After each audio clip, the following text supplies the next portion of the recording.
You know, in terms of Metallica's development and experimentation, one of the things I find interesting about the band's history is that James Hetfield was hesitant at first about being a singer. He hated it. It was the painstaking moments when James had to go sing, he wouldn't do it. He just got more and more confident with, once you start selling 500,000 album copies, you kind of go, all right, then they must like it somehow. So I think his confidence grew.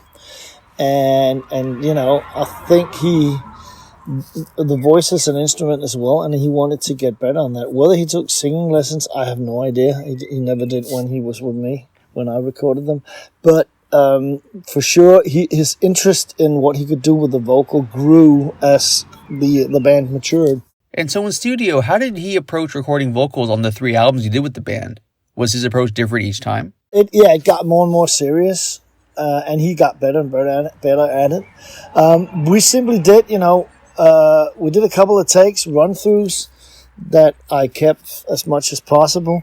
And then once his voice was like warmed up and ready, we did it line by line from start to finish. And then most of the time we doubled a lot of the bits to make it sound thicker. So he sang it twice on top of each other, which is a skill and which he got better and better at. Because you need to know what you just did. Even when you do phrasing, you need to know what you did if you have to put one right on top of it. But sometimes you don't want it right on top because it sounds better when they shit like the studio stuff.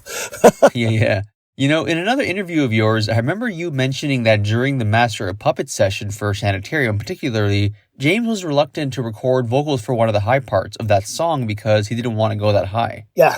What was the story there exactly? Well, it's difficult to sing high, especially if you're a man. I don't know whether we cheated by speeding the tape down. I know that some of the songs on Master of Puppets, we actually recorded them lower and then very speeded them up so that it got even tighter. That's one of the tricks you can use in the studio. But yeah, I can't remember that specific thing. It was just hard for him to do that, and of course, if you can skip it, you want to do it. It's work. So, yeah. And how is he as a singer to work with? Is he easy to work with in studio? Oh, yeah, he's fabulous.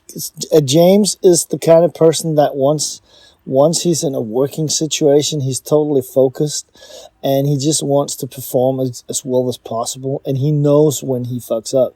I mean, if you sit doing a rhythm guitar tracks and he fucks up, he stops immediately, you just go back a bit, punch in, and continue. He knows exactly what he's doing. He's a very skilled musician.